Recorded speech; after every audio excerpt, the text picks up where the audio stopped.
felt one day my mom will be very sad. I feel my mom's love in my heart, like it's right here. I'm feeling it right now. Sometimes I love her, sometimes I don't. But when I'm angry, I don't. My mom is everything to me. She just is this ray of energy and sunlight and positivity. The thing that I wish I could have done more of is thanking her. Didn't matter what shape I was in, I could always come home to Mom.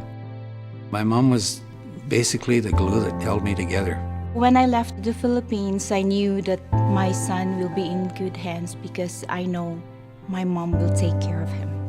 My mom is kind of smart. She's not that smart.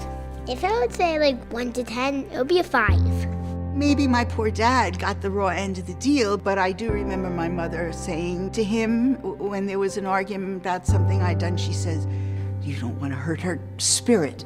I remember that. My mom was diagnosed with a really rare disease about 12 hours before she died. So we didn't get a lot of time to talk or to say goodbye, but she did get to say that she loved me, which were her last words. And I cherish that because I've been able to hang on to it. I'm probably gonna say to my mom, "You're a wonderful person. And you're my mentor." I tie an invisible string to my heart, and she ties the same one to her heart, and it's always attached together. My mother, she struggled a lot with addiction. Sorry, I'm getting upset. Yeah, it was hard. You know, you have partners, you have friends, you have kids, but there is nobody else who will ever care about you as much. My son now always tells me, "I love you, Mama." But for 48 years, I realized I didn't say I love you to my mom.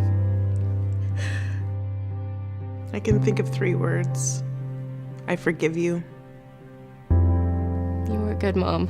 You did really good. Thank you, Mom. I love you, Mom.